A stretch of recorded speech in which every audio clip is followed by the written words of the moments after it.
Yeah, so normally in automobiles, there is a series of names which different OEMs choose.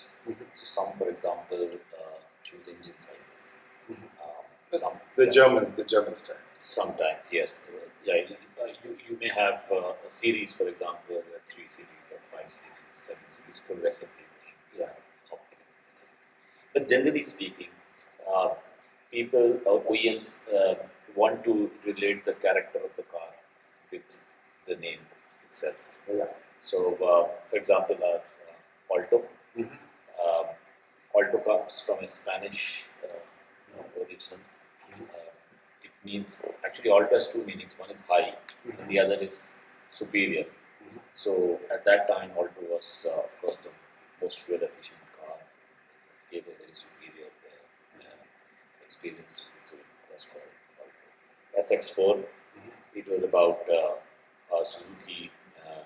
It was a four-wheel drive originally, so it was called SX4, meaning it's an all-weather, all-terrain, sort of thing, and so on and so forth.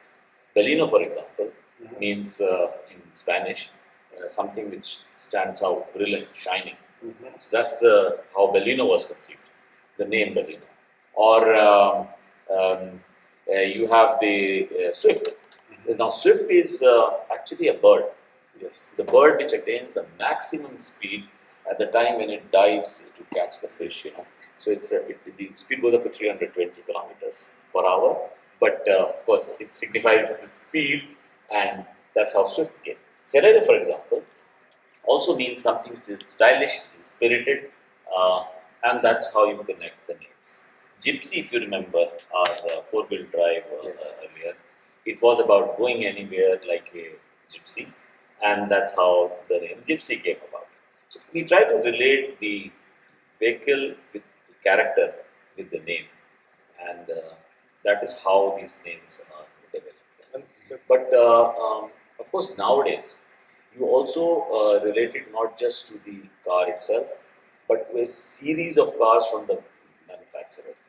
And there is also a trend internationally that while different countries have different names for the cars for the same car, but nowadays there is also a trend where you try to have the same line across all markets. And you are very right when you said that different countries see different names for the same car.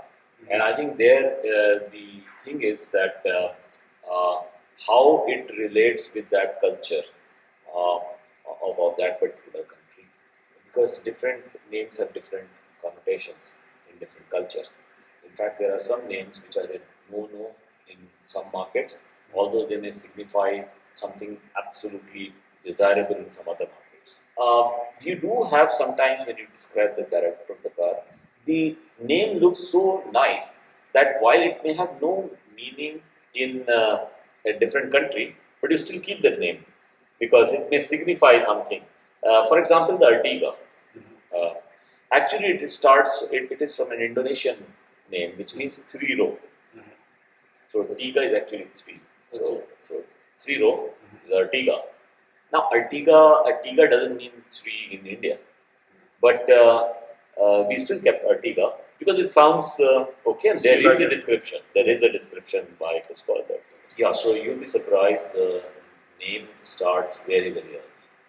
So when a designer is given the task of designing a car, there is a broad description of the car before the specs are finalized. For example, you may say, I want a car, character of the car is peppy and spirited.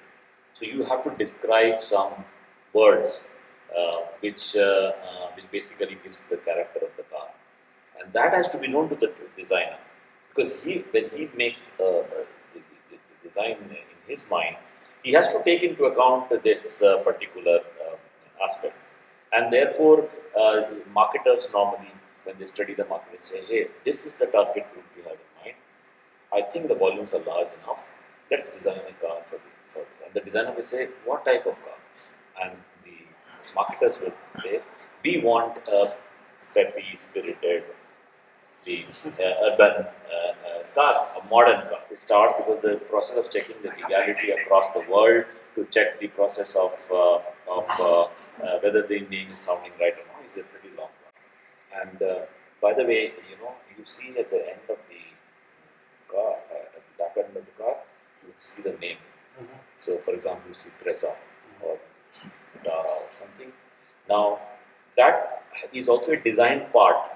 It's in that sense a component.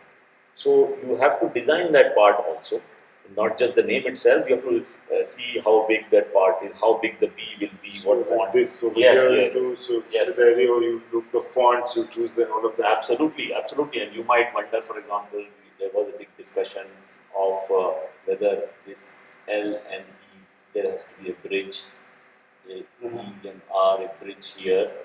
That you see many such things. You probably won't notice it, but if there was a bridge, you would start getting a different feel. And you do these multiple sort of combinations to see which one suits the character of the car the best.